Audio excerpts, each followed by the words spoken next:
Akizungumza na wananchi katika eneo la tukio, mkuu wa wilaya Wete Abdalla Rashid Ali ametoa pole kwa familia hiyo na kuwataka wananchi wa Kinyasini kuwa tulivu na wastahimilivu katika kipindi hiki kigumu kilichozua hofu na taharuki kwa jamii. Sote kwa umoja wetu tuna masikitiko na majonzi ya kuondokewa na watoto wetu hawa wadogo ambao tutarajia wawe wakubwa, wawe nguvu kazi ya taifa hili, waje kusaidia katika ngazi ya kifamilia lakini pia na taifa kwa ujumla.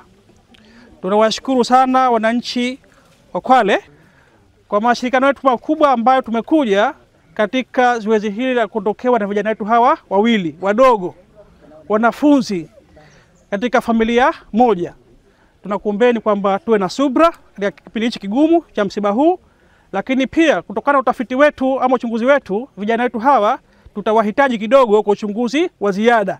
Kwa hivyo sisi serikali tutachukua kwa muda mfupi vijana hawa tukakamilisha uchunguzi wetu, na baada hapo tulikabidhi familia kwa ajili ya... Mashuhuda wa tukio hilo wanasimulia kuwa watoto hao wenye umri wa miaka 12 ambao pia ni wanafunzi wa darasa la 5 wamefikia maamuzi ya kujinyonga na kuacha simanzi na majonzi kwa familia na taifa kwa ujumla.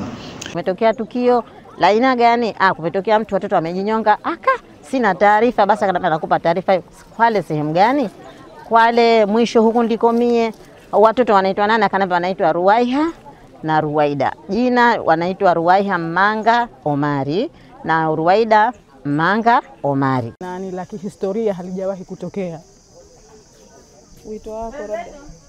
Wito wangu tuwe na hadhari kwa watoto, tuwe waangalizi kwa watoto wetu.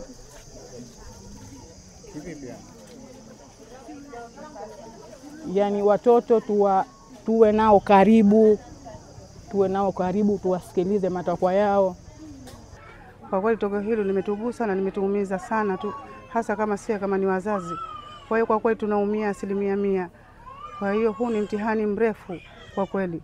Lakini vile vile tunashukuru angalau Sihaba, jeshi la polisi, baada ya kupata taarifa angalau wamejitokeza, wamekuja pamoja na zimamoto, usalama na vikosi vingine, wamekuja vizuri kwa kushukuru. Tukio hilo limeiacha jamii ya Kinyasini katika mshangao, huku likiwa ni somo muhimu kwa wazazi na walezi kuongeza uangalizi kwa watoto wakati wote.